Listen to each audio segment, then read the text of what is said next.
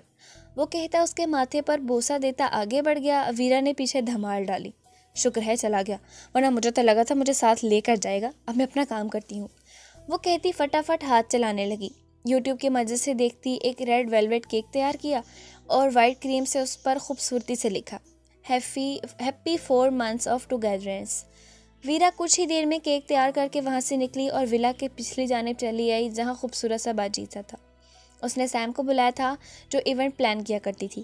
یہاں پر بھی ساری تیاری اسی نے کروائی اور اب شام کے ٹائم وہ اندر آئی جہاں Vera madam long red colour کی میکسی جو ٹخنوں سے تھوڑی اونچی تھی اس میں ملبوس اپنے بالوں کو کلس کرنے میں مصروف تھی.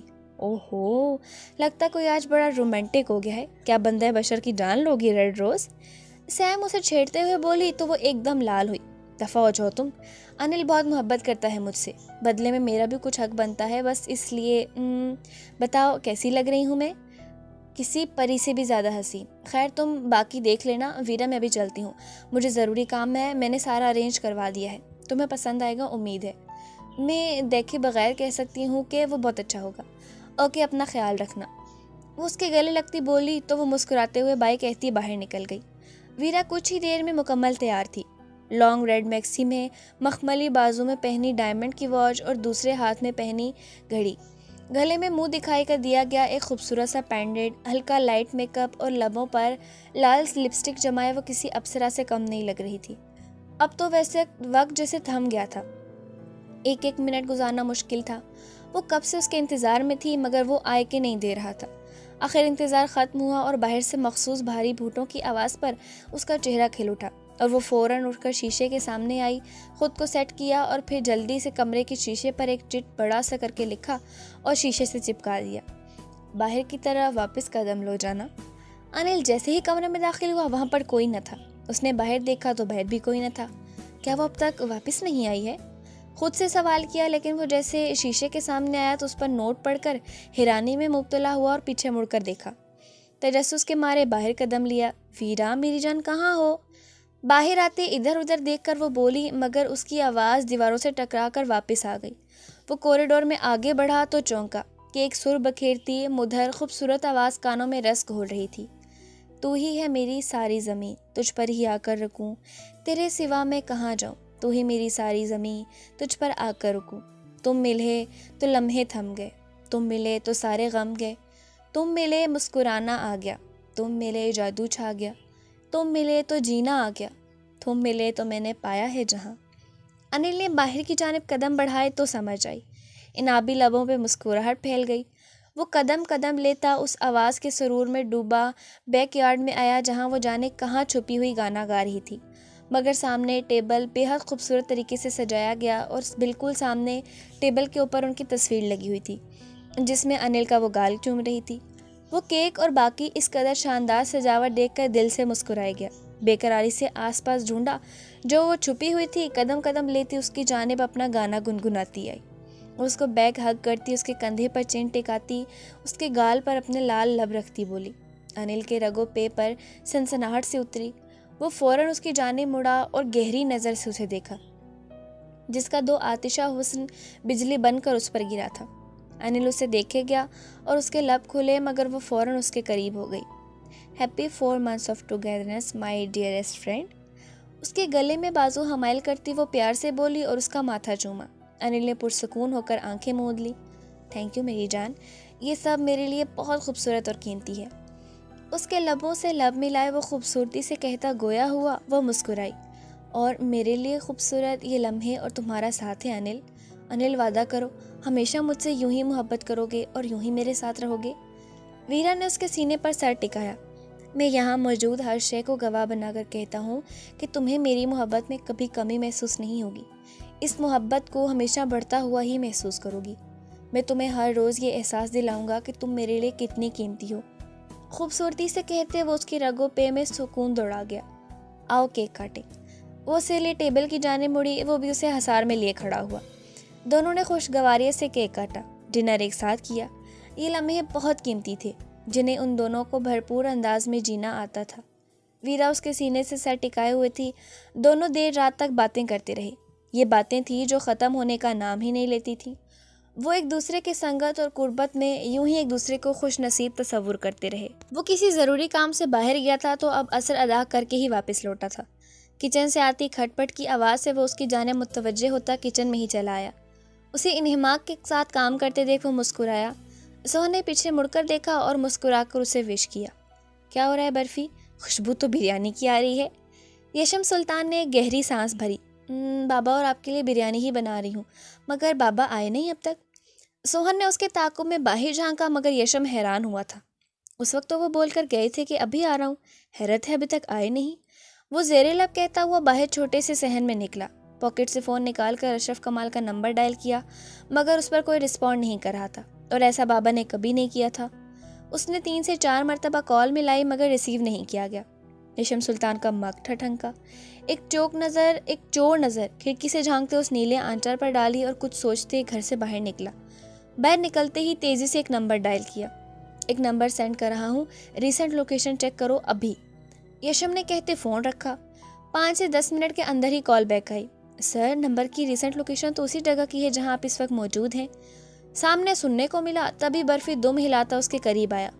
دانتوں میں کچھ دبا رکھا تھا۔ یشم نے جھک کر دیکھا تو بابا کا چھوٹا بٹن والا موبائل تھا جو کہ اس نے اس کے منہ سے نکال کر تیزی سے الٹ پلٹ کر چیک کیا۔ تب فون میں پھر سے اگلی ہدایات دینے لگا۔ اوکے، اس ایریے کی CCTV کیمرے کی فوٹیج چیک کرواؤ ابھی۔ ایک پک بھیج رہا ہوں، میرے فادر ان لا ہیں، مسنگ ہیں 3-4 گھنٹے سے، مجھے ڈر ہے یہ کاروائی اس کی نہ ہو۔ یشم نے پریشانی سے کہا اور اپنا ماتھا مسلا۔ یش، کہاں ہیں آپ؟ کیا فون کیا بابا کو؟ کہاں رہ گئے ہیں وہ؟ سوہن اپنی دھن میں کہتی باہر صحن میں آئی۔ یشم نے جلدی سے بابا کا موبائل اپنے پاکٹ میں چھپایا اور اس کی جانب متوجہ ہوتا صحن میں آیا۔ آپ باہر کیا کر رہے تھے؟ سوہن جو حیرت سے ادھر ادھر دیکھ رہی تھی اسے اندر آتے دیکھ پوچھ لیا۔ وہ بابا کی کال تھی۔ بابا کے جو دوست ہیں نا انکل اسلم، ان کا معمولی سے ایکسیڈنٹ ہوا ہے۔ یشم کا دماغ فوری چلا۔ یا اللہ خیر، کیسے ہیں انکل؟ اب ٹھیک تو ہیں؟ زیادہ چوٹ تو نہیں آئی؟ وہ دوسروں کے لیے بھی از حد پریشان ہوئی۔ اب ٹھیک ہے، مگر جن کی گاڑی سے ایکسیڈنٹ ہوا تھا ان لوگوں کے ساتھ کوئی ایشو بنا ہوا ہے تو بابا نے مجھے ہاسپٹل بلایا ہے، اسی لیے مجھے ابھی جانا ہوگا برفی۔ یشم نے کہتے چور نگاہ اپنے موبائل کی سکرین پر ڈالی جہاں اسے ضروری کال آ رہی تھی۔ اندر سے ڈور لاک کر لو سوہن، برفی تمہارے پاس رہے گا، میں جلدی بابا کے پاس واپس لوٹوں گا۔ Okay, take care. یشم نے کہتے اس کا گال سے ہلایا اور اجلت بھرے انداز میں باہر نکلا۔ وہ حیرت سے پھیلی آنکھوں سے اسے دیکھے گئی۔ یشم نے دروازے سے باہر کھڑے ہو کر فون کان سے لگایا اور اندر سے اسے دروازہ لاک کرنے کا اشارہ کیا۔ سوہن نے گڑبڑا کر دروازہ لاک کیا۔ یشم تیز قدم اٹھاتا گاڑی کی ڈرائیونگ سیٹ پر بیٹھا اور اریب کا نمبر ڈائل کیا۔ کیا ہوا، خیریت؟ اریب کی آواز آئی۔ بابا دوپہر سے مسنگ ہے، میں سوہن کو گھر چھوڑ کر بابا کو ڈھونڈنے جا رہا ہوں۔ سوہن کی جانب سے بے فکر رہو، میں آس پاس رہوں گا۔ اس سے ثبوت تو نکلوا لیا ہم نے مگر اسے قید نہیں کر پائے۔ یہ اس کے علاوہ اور کر بھی کون سکتا ہے؟ وہ بچی کو نقصان اور تکلیف پہنچانے کی خاطر کچھ بھی کر سکتی ہے، اسی لیے اس تک تو نہ پہنچ رہی مگر اشرف کمال ہاتھ آ گئے۔ اب بس یہ جاننا ہے کہ آخر اس کی پشت پناہی کر کون رہا ہے۔ اریب نے دانت پیس کر کہا تھا۔ یہ تو میں بھی جاننا چاہتا ہوں لالا۔ یشم نے گاڑی سٹارٹ کی۔ اس وقت اس کا لہجہ چٹانوں سا سخت تھا، چہرے پر غیر معمولی سختی اور اشتعال سا چھا گیا تھا۔ کچھ دیر پہلے والی نرمی جیسے کہیں جا سوئی تھی۔ یش، اب کی بار اسے کوئی رعایت نہیں دینی۔ اریب کے لہجے میں حد درجے نفرت اور بیزاری تھی۔ لیکن مجھے پتہ نہیں کیوں ہمیشہ پریہ خانزادہ سے ہمدردی ہی محسوس ہوئی ہے لالا۔ اور وہ کیوں؟ اریب کے ماتھے پر بال آئے۔ تیزی سے دوسرے موبائل پر اپنے خاص آدمیوں کو ایک میسج ٹائپ کر کے ایک لوکیشن بھیجی جہاں پر آج انہیں سیکیورٹی کے لیے پہنچنا تھا۔ وہ بتانے کا وقت نہیں، واپسی پر بتاؤں گا لالا۔ مجھے ان نون نمبر سے کال آ رہی ہے، لگتا ہے کڈنیپر ہے، فون بند کر کے ریکارڈنگ سنیں۔ یشم نے کہتے اریب سلیمان کی کال بند کی اور ان نون نمبر سے آتی کال ریسیو کی۔ السلام علیکم، یشم سلطان خانزادہ اسپیکنگ۔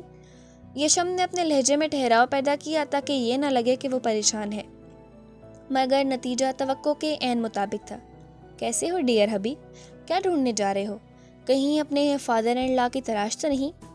سامنے سے پریہ خانزادہ کی سرد و سپاٹ آواز سننے کو ملی تو یشم سلطان نے اپنے لب بھینچ لیے۔ پریہ، یہ کوئی ریونج بیس فلم نہیں چل رہی ہے یہاں، اپنی لوکیشن سینڈ کرو، میں تم سے ملنا چاہتا ہوں ابھی اور اسی وقت۔ یشم سلطان نے بے تاثر لہجہ اختیار کیا تھا اور وہ جو سامنے بے تحاشا مکروہ عزائم لیے اس سے چور سپاہی کا کھیل کھیلنا چاہتی تھی، یشم سلطان کی ایک ہی بات پر وہ چپ سادھ گئی تھی۔ تمہارے منہ سے یہ جملہ سننے کو میں صدیوں سے منتظر تھی یش۔ پریہا کے لہجے میں بے بسی تھی، مگر اگلے ہی پل ایک صفاقی سی جھلکی۔ مگر افسوس اب بہت دیر ہو چکی ہے۔ تو تم مجھے اپنی لوکیشن سینڈ نہیں کری ہو پریہا؟ تم مجھ سے ملنا نہیں چاہتی، ایسا ہی ہے نا؟ یشم نے ایک مرتبہ پھر پوچھا تو وہ دم ساتھ گئی۔ سامنے گہری خاموشی چھا گئی۔ کچھ ہی دیر میں کال کٹ گئی۔ یشم نے گہرا سانس بھرا۔ اس کی ٹیم کی جانب سے اس کے موبائل فون میں 5 منٹ بعد ہی ایک لوکیشن سینڈ کی گئی تھی، مگر اسے حیرت تب ہوئی جب پریہا کی جانب سے بھی اس کے نمبر پر لوکیشن سینڈ کر دی گئی۔ یہ لوکیشن جہلم یونیورسٹی کے مضافات میں ایک فارم ہاؤس کی تھی۔ یشم نے بہت تیز ڈرائیونگ کی تھی اور گھنٹے کا سفر پون گھنٹے میں طے کرتا اس لوکیشن پر پہنچا تھا۔ گاڑی فارم ہاؤس کے باہر کھڑی کرتا وہ فارم ہاؤس کے گیٹ کی جانب بڑھا تو گیٹ پر موجود اسلحہ بردار نے اس کے اوپر گن تان کر اسے وہیں کھڑا رہنے کی وارننگ دی، مگر وہ یشم سلطان تھا جس کے قدم ان گیدڑ بھپکیوں سے رکے نہیں تھے۔ وہ گیٹ پار کر گیا تھا۔ اے رک جاؤ، ہمیں تلاشی لینی ہے۔ ایک طاقتور سا شخص اس کی جانب بڑھا اور تلاشی لینے کو دونوں ہاتھ یشم سلطان کی جانب بڑھائے، مگر یشم کے سر پر اس وقت ایسا خون سوار تھا کہ اس نے اس گنڈے کو دونوں ہاتھ بازو پکڑ کر ایک جھٹکے سے کندھوں سے ہلا ڈالے۔ اس شخص کی چیخ و پکار فارم ہاؤس کی خاموش فضا میں گونجی تو باقی کے گنڈے بھی اس کی جانب لپکے، جنہوں نے اسے اپنے اسلحے سے ڈرانا چاہا۔ اے سنبھل کر، ہاتھ پیر چلانے کی کوشش بھی مت کرنا۔ وہ ایک ساتھ اس پر حملہ آور ہوئے تھے۔ ایک شخص نے اس کی کن پٹی پر گن تانی، ایک گنڈے نے پھر سے اس کے سامنے آتے تلاشی لینے کو ہاتھ بڑھائے، مگر اس کے سینے پر یشم سلطان کی پوری طاقت سے پڑنے والی ٹانگ نے اسے کئی فٹ دور اچھال دیا کہ دبی اس کی کن پٹی پر گن تاننے والے شخص نے وہی گن کا ہولڈر اپنی پوری طاقت سے اس کے سر پر دے مارا۔ یشم لڑکھڑا گیا کہ ماتھے سے نکلنے والی خون کی لکیر اس کی گردن تک آئی تھی، مگر اب وہ جگہ میدان جنگ بن چکی تھی۔ وہ اکیلا ان سب کو دھول چٹا رہا تھا۔ کچھ ہی دیر میں وہ ان سب کی ہڈیوں کا کچومر نکال چکا تھا۔ تبھی اندر سے مزید گارڈ باہر آتے گئے۔ وہ گنڈوں کی دھلائی کرتا اس فارم ہاؤس کے لاؤنج کے دروازے تک آ پہنچا تھا کہ اندر سے آتے ایک گارڈ نے اس پر فائر کرنے کی کوشش کی، مگر کب سے وہاں کھڑی پریہا خانزادہ کے گن سے نکلنے والی ایک شعلہ اگلتی گولی نے اس گنڈے کا بھیجا اڑا دیا۔ یشم سلطان اس کی لاش زمین بوس ہوتے دیکھ چونکا تھا۔ نظر سامنے اٹھی تو وہ سرخ رنگ کے ایک بورڈ لباس میں اس کے سامنے سیڑھیوں پر کھڑی تھی۔ سرخ رنگ کی بیک لیس اور سلیو لیس میکسی میں وہ ہوش ربا حسن لیے اس کے سامنے تھی، مگر یشم نے ایک نظر دے کر اپنی نگاہ پھیر لی تھی۔ 3-4 گنڈوں نے تلاشی لینے کو پھر سے اسے دبوچنا چاہا، مگر یشم نے پھر سے اپنا غم و غصہ ان پر نکال کر ان کی ہڈیاں چٹکھا ڈالی۔ وہ سامنے کھڑی اپنے ہیرو کی اس قدر دھماکے دار انٹری پر پراسرار سے مسکرا رہی تھی۔ وہ اسی کے آدمیوں کو زمین پر ڈھیر کرتا اس تک پہنچ رہا تھا۔ وہ یوں ہی تو نہیں دل و جان سے فریفتہ تھی۔ اب بھی وہ جینز کی پینٹ پر لائٹ براؤن ٹی شرٹ کے اوپر جینز کی ہی جیکٹ پہنے کافی غصے میں اس تک پہنچا تھا۔ بابا کدھر ہیں پریہا؟ جانے دو انہیں، اس نے اس کے قریب آ کر سنجیدگی سے کہا تھا۔ یشم سلطان نے اس کی آنکھوں میں دیکھا، جبکہ اس کے باقی وجود کو ایک نگاہ غلط بھی نہیں ڈالی تھی۔ جانے دوں گی، اس کے بدلے تم یہاں میرے پاس رہو گے، پریہا نے اطمینان سے کہا۔ ریلنگ پر ہاتھ رکھے لہجہ کافی چیلنجنگ تھا، جیسے جانتی ہے وہ اس کی بات کبھی نہیں مانے گا، مگر اوکے میں یہی ہوں، اب انہیں جانے دو۔ یشم سلطان نے اطمینان سے کہا۔ تم یہی ہو مگر کب تک؟ پریہا کا لہجہ پھر طنزیہ تھا۔ جب تک تم چاہو گی تب تک، تم مجھے جانے کا کہو گی پھر ہی جاؤں گا یہاں سے۔ یشم نے اطمینان سے کہا تو پریہا خانزادہ کو چپ سی لگ گئی۔ اس کی براؤن آنکھوں میں دیکھا جیسے ان لائٹ براؤن آنکھوں کے گہرے بھید پا لینے کی خواہش ہو۔ پریہا کے اشارہ کرنے پر ایک گنڈا اسبات میں سر ہلاتا وہاں سے باہر نکلا۔ اب سے گھنٹے بعد بڑے میاں گھر پہنچ جائیں گے، پریہا نے کہا۔ یشم نے اسبات میں سر ہلایا۔ ادھر پریہا نے یشم کا ہاتھ تھاما تو وہ چونکا مگر خاموش رہا۔ پریہا اسے ہاتھ سے تھامے سیڑھیاں چڑھنے لگی۔ یشم نے سنجیدگی سے اس کی تقلید کی۔ وہ اسے لیے ایک ملگجے سے اندھیرے والے کمرے میں داخل ہوئی۔ اندر داخل ہو کر پریہا نے کمرہ لاک کر لیا۔ وہ شاید یشم سلطان خانزادہ کے پیشنس کا امتحان لینا چاہتی تھی، یا یہ چیک کرنا چاہتی تھی کہ وہ کب کس لمحے اپنی زبان سے مکرتے اسے دھوکہ دینے کی کوشش کرے، مگر پریہا خانزادہ کا سکون اس وقت غارت ہوا جب وہ کمرے میں داخل ہو کر اپنی جیکٹ سے سگریٹ نکال کر لبوں میں دبا کر سلگاتا پرسکون کمرے کے بیچوں بیچ چلا آیا۔ پریہا اپنے اسے بے باک لباس میں دھیمے قدموں سے چلتی اس کے سامنے آئی۔ یشم نے آفرین کا ایک گہرا کش لیتے اب اس کی آنکھوں میں دیکھا۔ تمہارا کیا خیال ہے پریہا؟ مجھے یہاں اپنے اس بیڈ روم تک لا کر تم کرنا کیا چاہتی ہو؟ میں جاننا چاہتا ہوں آج۔ یشم نے سنجیدگی سے ایسے لہجے میں کہا کہ پریہا پر گڑھوں پانی پڑ گیا۔ اور میں تم سے پوچھنا چاہتی ہوں یش کہ میرے ساتھ نکاح کا ڈرامہ رچا کر اپنے خاص مقاصد کے حصول کے لیے تم نے مجھے حویلی تقریباً قید میں رکھا اور اپنے سارے مقصد پورے بھی کر لیے۔ مجھے بتاؤ تم نے مجھے یہ دھوکہ کیوں دیا؟ پریہا نے غراتے ہوئے اس کا گریبان چھوڑا، مگر وہ اطمینان سے کھڑا رہا۔ جو تم نے اپنے ساتھ، اپنے خاندان کے ساتھ، اپنے سب سے اچھے دوست کے ساتھ اور اپنے ملک کے ساتھ دھوکہ کیا پریہا، اس کے سامنے یہ میرا دھوکہ تو کچھ بھی نہیں تھا۔ یشم نے نرمی سے اس کے ہاتھوں سے اپنا گریبان چھڑایا، مگر لہجے میں چٹانوں سے سختی اور نفرت تھی۔ پریہا نے اس کے ہاتھ سے سگریٹ لے کر وہیں سے گہرا کش لگایا جہاں سے ابھی اس نے سگریٹ کو اپنے لبوں سے ہٹایا تھا۔ کش لگا کر پریہا نے سگریٹ ٹیبل پر اچھال دی۔ وہ سنجیدگی سے اس کی ایک ایک حرکت نوٹ کیے گیا، مگر اس کے بعد وہ جو کرنے کا ارادہ رکھتی تھی، یشم نے سختی سے اپنا جبڑا اور لب بینچ لیے۔ پریہا نے اس کی گردن کے گرد بازو حمائل کیے اور اس کے بینچے ہوئے لبوں پر ہی اپنے لب نرمی سے رکھے۔ پریہا نے اس پر اپنا نرم گرم لمس چھوڑا، مگر سامنے والے کے تاثرات ایسے نفرت بھرے تھے جیسے اس کا بس نہیں چل رہا تھا، وہ کسی اچھوت کی طرح اسے خود سے دور جھٹک کر کسی دیوار سے دے مارے۔ پریہا غم و غصے سے پاگل ہوتی اس سے دور ہوئی اور ایک مرتبہ پھر اس کا گریبان جھنجھوڑ ڈالا۔ یشم سلطان، میں اسے جان سے مار دوں گی، اسے اس صفحہ ہستی سے مٹا دوں گی، تمہاری زندگی سے اس کا نام و نشان تک مٹا ڈالوں گی۔ وہ حلق کے بل چلائی تھی، مگر اب کی بار یشم نے اسے پچھلی گردن سے دبوچا تھا اور اسے لے کر صوفے کے قریب پڑے اس ٹیبل تک لے کر گیا جہاں ابھی کمرے میں آتے پریہا نے اپنی گن رکھی تھی۔ یشم نے ایک ہاتھ سے وہ گن اٹھائی تو پریہا ہاتھ پیر چلاتی اپنی جگہ پر ساکت ہو گئی۔ تم مجھے مار دینا چاہتے ہو یشم سلطان؟ پریہا نے پھٹی پھٹی آنکھوں سے اسے دیکھا۔ تم جانتی تو ہو پریہا، اس کی کوکھ میں میری محبت کی نشانی پل رہی ہے اور اسی وجہ سے آج تک تم اسے کوئی جسمانی نقصان نہیں پہنچا پائی، نہیں تو اب تک بہت کچھ کر چکی ہوتی۔ اتنا تو میں تمہیں جانتا ہی ہوں کہ اب تمہیں وہ بچہ چاہیے۔ یشم سلطان نے اس کا سوال نظر انداز کرتے سنجیدگی سے اپنی بات جاری رکھی۔ پریہا کے دونوں ہاتھوں میں گن تھما کر اس کے ہاتھوں کو اپنے ہاتھوں میں دبوچا اور گن کی نال اپنے دل کے مقام پر رکھی۔ اس کے ارادے جان کر پریہا کا چہرہ خوف و دہشت سے سفید پڑ گیا تھا۔ یہ کیا کرے ہو تم یش، چھوڑو اسے۔ وہ حلق کے بل چلائی، مگر سامنے اس کے ماتھے پر شکن تک نہیں تھی۔ تم مجھے کچھ ہوتے نہیں دیکھ سکتی، مگر میرے جینے کی وجہ کو ختم کر دینا چاہتی ہو، مضحکہ خیز۔ تم اس صفحہ ہستی سے اس کا نام نشان مٹا دینا چاہتی ہو تو پہلے اس جگہ کی دھجیاں اڑا دو، کیونکہ تمہیں اس کا وجود، اس کا نام و نشان، اس کی پہچان یہاں سے ہی ملے گی، کہیں اور جانے کی ضرورت نہیں پریہا۔ اپنے ہاتھ چھڑانے کو پریہا نے پوری جان لگائی، مگر اس پر پوری طرح موت کی سیاہی تو تب چھائی جب یشم نے اس کی انگلی ٹریگر پر رکھ کر اپنی انگلی اس کی انگلی کے اوپر رکھی۔ یش، مجھے نہیں معلوم اس میں گولی ہے یا نہیں، مر جاؤ گے تم۔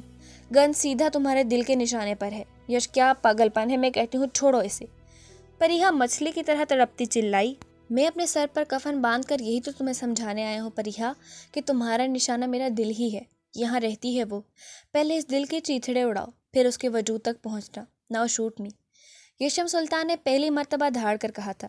یش، چھوڑو اسے، میں ایسا کچھ بھی نہیں کروں گی۔ پریہا، شوٹ کرو نہیں تو میں خود کروا دوں گا۔ یش، یہ کیا پاگل پن ہے؟ صرف تمہارے پاگل پن کا جواب ہے۔ جیسے تم مجھے چاہتی ہو پریہا اور اپنی آنکھوں کے سامنے مجھے کچھ نہیں ہونے دے سکتی، ٹھیک ویسے ہی میں اسے چاہتا ہوں، اور کب سے اور کتنا چاہتا ہوں یہ تو مجھے بتانے کی ضرورت نہیں ہے نا پریہا۔ یش، یہ سچ میں چل جائے گی۔ اس کا سوچو، وہ تمہارا انتظار کر رہی ہوگی۔ اپنے بچے کا سوچو، اپنے بچے کی خاطر، اس کی خاطر یہ گن نیچے کرو۔ پریہا اپنے حواس کھوتی اپنے سامنے کھڑے شخص کو اسی کے حوالے اور واسطے دینے لگی جسے زندگی میں سب سے زیادہ نفرت کی تھی۔ اسی کا ہی سوچ رہا ہوں۔ ایک ہی بار اس کی تمام جھنجھٹ سے جان چھوٹ جائے گی پریہا۔ ایک مرتبہ پہلے تم نے اسے بیوہ کیا، وہ زندہ ہے نا، دوبارہ بیوہ ہو کر بھی زندہ رہے گی۔ یشم کا لہجہ سرسراتا سا تھا، سرد و سپاٹ، کسی بھی تاثر کے بغیر۔ لیکن اب اسے کوئی یشم سلطان نہیں ملے گا یش، میں کہتی ہوں چھوڑو اسے۔ پریہا نے کہتے ایک دلدوز دردناک چیخ ماری کہ یشم سلطان اس کی انگلی پر اپنا پورا دباؤ بناتا ٹریگر دبا گیا تھا۔ آج یشم سلطان نے اپنی زندگی اور موت سے آنکھ مچولی کھیلی تھی۔ اب سنجیدگی سے اسے دیکھے گیا جو پوری کی پوری پسینے سے بھیگی سفید پڑتی یشم سلطان کے پیروں میں گرتی چلی گئی۔ یشم نے اس کھیل میں موت کو شکست دی تھی۔ اس کی قسمت تھی کہ گن کا اگلا ہولسٹر خالی تھا۔ یشم شکستہ سا صوفے پر بیٹھ گیا۔ پریہا نے اسے گن چھین کر دور اچھالی۔ اب تک بے یقینی سے تھر تھر کانپتی وہ آنکھیں حیرت سے پھاڑے اپنے ماتھے سے پسینہ صاف کر رہی تھی اور پھر تقریباً دھاڑے مار مار کر رو دی۔ تم نے مجھے کبھی سمجھنے کی کوشش ہی نہیں کی پریحا خانزادہ، تم نے اپنے دوست کو سمجھنے کی کوشش نہیں کی۔ تم اپنی زندگی کے ہر قدم پر، ہر معاملے میں بس سیلفش تھیں۔ تم نے کبھی یہ جاننے کی کوشش ہی نہیں کی کہ میں کیا چاہتا ہوں۔ میں امریکہ میں سب بھول کر سچ مچ تم سے نکاح کرنے کے لیے ایگری ہو گیا تھا، مگر پھر مجھے پتہ چلتا ہے کہ میری سب سے اچھی دوست نے مجھے نیچا دکھانے کو میرے دشمن سے ہاتھ ملا لیا۔ اس وقت مجھے اتنی تکلیف ہوئی تھی کہ میں الفاظ میں بیان کر ہی نہیں سکتا۔ پھر میرے پاکستان آنے پر تم نے مجھ سے میری زندگی کی سب سے بڑی خوشی چھین لی۔ ایک سازش کے تحت اس کا نکاح کروا کر کاش تم وہاں پر رک جاتی، اپنے آگے بڑھتے قدم روک لیتی۔ میں تب بھی خاموش رہا۔ یشم بات کرتے سانس لینے کو رکا۔ جانتی ہو پریحا، میں اگر تمہارے جیسا ہوتا تب بھی بہت آسانی سے اسے حاصل کر سکتا تھا، بہت آسانی سے، پھر چاہے اس کی مرضی ہوتی یا پھر اس سے زبردستی کرنی پڑتی۔ میرے لیے بائیں ہاتھ کا کھیل تھا، مگر میں نے صبر کیا۔ کیا وہی صبر تم نہیں کر سکتی تھی؟ اس وقت وہ اس کی ہو گئی تھی، وہ اپنی فیملی بھی شروع کرنے والے تھے، مگر تمہارے حسد نفرت نے سب کو جلا کر خاکستر کر دیا۔ اگر تم وہ سب نہ کرتی تو ایک دوست اور کزن ہونے کے ناطے مجھے تم سے ہمدردی ہوتی۔ کیا پتہ نکاح کے مضبوط رشتے کے بعد وہ ہمدردی محبت میں بھی بدل جاتی، مگر تم شروع دن سے غلط تھی پریحا۔ میں ایک کزن، ایک دوست، سوہن سے محبت کا دعوے دار ہوتے ہوئے بھی تمہاری خیر خطا معاف کر دیتا، مگر تم تو اس قوم کی مجرم بنتی چلی گئی۔ بہت نقصان کیا تم نے اس قوم کا پریحا، اور ایک سپاہی ہونے کے ناطے اس قوم کا بیٹا تمہیں مرتے دم تک کبھی معاف نہیں کرے گا، کبھی بھی نہیں۔ یشم سلطان کے سرد و سپاٹ لہجے میں بلا کی نفرت تھی۔ یش، مجھے طلاق دے دو، چھوڑ دو مجھے۔ پریحا خانزادہ نے صدیوں کا سفر لمحوں میں طے کیا تھا۔ جانے وہ کون سا لمحہ تھا، خود شناس لمحہ تھا کہ ایسے الفاظ اس کے لبوں سے ادا ہوئے تھے۔ یشم تلخی سے مسکرایا تھا اور پھر اس کے بے باک حلیے کی جانب دیکھا۔ مجبوری تو یہ ہے پریحا کہ تم ہمارے خاندان کی عورت ہو، جسے ہم دنیا کی ٹھوکروں پر نہیں رکھ سکتے۔ ہماری عزت گلیوں بازاروں میں روندی جائے ہمیں منظور نہیں۔ جاؤ ڈریس چینج کر کے آؤ۔ یش، گیٹ لاس پریحا۔ یشم سلطان دھاڑا تھا۔ وہ جلدی سے اٹھی اور وہاں موجود ڈریسنگ روم گئی۔ 5 منٹ بعد باہر نکلی تو سادہ سے شلوار قمیض میں تھی۔ یشم سلطان نے آگے بڑھ کر اس کا بازو پکڑا اور اسے لیے کمرے سے تیزی سے باہر نکلا۔ یش، کہاں لے جا رہے ہو مجھے؟ تو میں ہیڈ کوارٹر لے جا رہا ہوں پریحا، یشم نے سنجیدگی سے کہا، مگر پریحا نے اپنی پوری طاقت لگا کر اپنا بازو اس کی گرفت سے آزاد کروایا تھا۔ وہ لوگ کبھی مجھے یہاں سے زندہ نہیں نکلنے دیں گے۔ یش، تم اپنی زندگی خطرے میں مت ڈالو، جہاں کہو گے میں خود ہی وہاں چلی آؤں گی، پریحا نے بے تاثر لہجے میں کہا۔ اور تمہیں لگتا ہے کہ یہ ہلکاؤ زدہ کتے مجھے روک سکتے ہیں؟ یشم نے دانت پیس کر کہا۔ تب جانے کہاں سے نکل کر قانون کی ایک کالی بھیڑ ان کے سامنے آئی تھی۔ حیرت انگیز طور پر اس کے سامنے پنجاب پولیس کا ایک بڑا آفیسر سادہ کپڑوں میں موجود تھا۔ اسے ہمارے حوالے کر دو فوجی، تو تم زندہ یہاں سے جا سکتے ہو، نہیں تو اس کے ساتھ ساتھ تمہیں بھی یہاں ہی زندہ دفن ہونا پڑے گا۔ اس نے کہتے یشم پر گن تانی۔ یقیناً یہ وہ شخص تھا جس کا انڈر ورلڈ میں کوڈ نیم کالی تھا۔ یشم سلطان تلخی سے مسکرایا۔ بیٹ مین کا تیش و اشتعال آج کافی عرصے کے بعد اود کر آیا تھا، تبھی وہ قہر بن کر اس شخص پر نازل ہوا تھا۔ یشم نے جھک کر بجلی کی سی رفتار سے اس کے ہاتھ پر اپنے پاؤں سے زوردار ضرب لگائی تھی کہ اس کے ہاتھ سے پسٹل دور جا گری۔ اس کے بعد یشم نے اپنی سیکرٹ پاکٹ سے گن نکالی اور اس شخص کو جہنم واصل کر دیا۔ گنڈے چیمٹی کی تعداد میں فارم ہاؤس سے نکل کر اس کے سامنے آتے رہے، مگر یشم کے قہر سے آج کوئی بھی نہیں بچ پایا تھا۔ اسی دوران ایک اندھی گولی یشم سلطان کے پہلو کو چھو کر گزری تھی اور پریحا کے بازو پر بھی گولی لگ چکی تھی، مگر یشم کے حوصلے بہت بلند رہے۔ وہ راستے میں آتے تمام شیاطین کے لاشوں کے ڈھیر بچھاتا رہا۔ اپنی گاڑی تک پہنچ کر اس نے پریحا کو گاڑی میں دھکیلا، جو مسلسل اسے اپنا بازو چھڑوانے کی کوشش کر رہی تھی، مگر یشم سلطان نے تیزی سے گاڑی میں بیٹھ کر گاڑی سٹارٹ کی تھی۔ 3 سے 4 گاڑیاں ان کے تعاقب میں تھیں۔ یشم کی ساری شرٹ خون بھل بھل بہتے خون سے بھر چکی تھی۔ تبھی ایک گاڑی یشم کی گاڑی کے ساتھ ساتھ چلنے لگی۔ اریب، جو سوہن کی سیکیورٹی سے مطمئن ہو کر یشم کے تعاقب میں اس کے پیچھے آیا تھا، اب اسے تیزی سے کور کیا۔ یشم سلطان کی گاڑی کو آگے نکلنے کا اشارہ کیا۔ یشم کی گاڑی آگے بڑھی تو اس کے پیچھے اریب نے اپنی گاڑی لگائی، مگر اس نے اپنی سپیڈ سلو کرتے دشمن کی گاڑیوں کے ٹائر پر فائرنگ کی تھی، اور اریب سلیمان کا نشانہ کبھی خطا نہیں ہوا تھا۔